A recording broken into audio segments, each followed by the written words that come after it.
केंद्र सरकार 1 नवंबर 2025 से जीएसटी के लिए एक नई और आसान रजिस्ट्रेशन प्रणाली शुरू करने जा रही है, जिसके तहत नया आवेदन करने वालों को सिर्फ 3 वर्किंग दिनों के अंदर मंजूरी मिल जाएगी। सरकार के द्वारा लाए गए जीएसटी रिफॉर्म के तहत जीएसटी परिषद ने इसकी मंजूरी दी है। इससे रजिस्ट्रेशन प्रोसेस पहले से आसान बनेगा और इसमें मानव हस्तक्षेप कम होगा। नई व्यवस्था के तहत 2 तरह के आवेदकों को स्वचालित रूप से रजिस्ट्रेशन मिल सकेगा।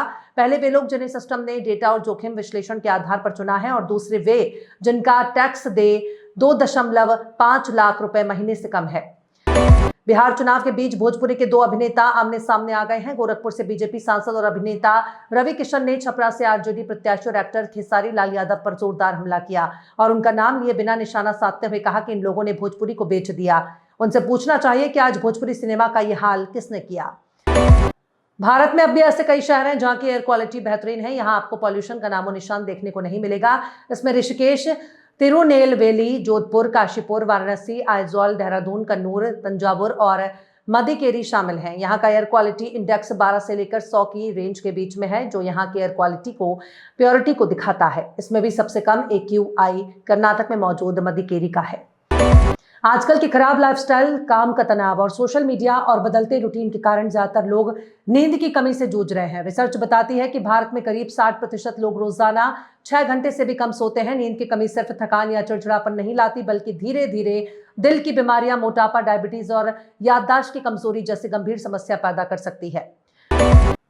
सोचिए कि आप एक ऐसे देश में हैं जहां आपके 10,000 रुपए लगभग 50 लाख हो जाते हैं। आपको ये बात अविश्वसनीय लग रही होगी, लेकिन आपको बता दें कि सच में एक ऐसा देश है। हम बात कर रहे हैं ईरान की। ईरान की मुद्रा, ईरानी रियल, दुनिया की सबसे कमजोर मुद्राओं में से एक है। इन्फ्लेशन और अंतर्राष्ट्रीय प्रतिबंधों की वजह से ईरान मुद्रा इतनी ज्यादा गिर चुकी है कि भारतीय रुपए में एक छोटी सी रकम भी कागज पर बहुत बड़ी लग सकती है।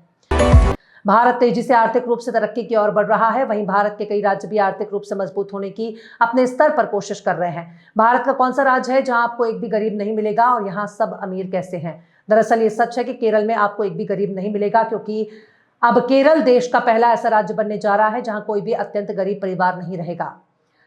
संयुक्त राष्ट्र में भारत ने पाकिस्तान को सख्त चेतावनी दी है कि वो अपने कब्जे वाले क्षेत्रों में जारी मानवाधिकार उल्लंघन और सैन्य अत्याचारों को तुरंत बंद करे। भारत ने कहा कि पाकिस्तान में लोकतंत्र जैसी अवधारणा विदेशी है, जबकि जम्मू कश्मीर के लोग भारत के लोकतांत्रिक और संवैधानिक ढांचे के तहत अपने मौलिक अधिकारों का उपयोग कर रहे हैं।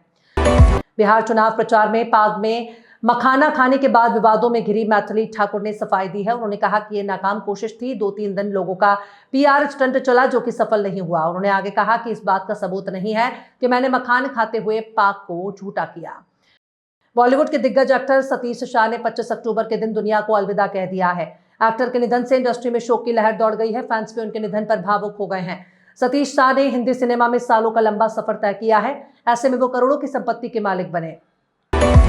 केंद्रीय गृह मंत्री अमित शाह ने शनिवार को मुंगेर में एक जनसभा को संबोधित करते हुए कहा कि बिहार का ये चुनाव किसी को मुख्यमंत्री बनाने के लिए नहीं है, बल्कि ये चुनाव बिहार को लालू यादव और राबड़ी देवी के जंगल राज से बचाने का चुनाव है। लालू और राबड़ी ने बिहार में दशकों तक जंगल राज चलाया था।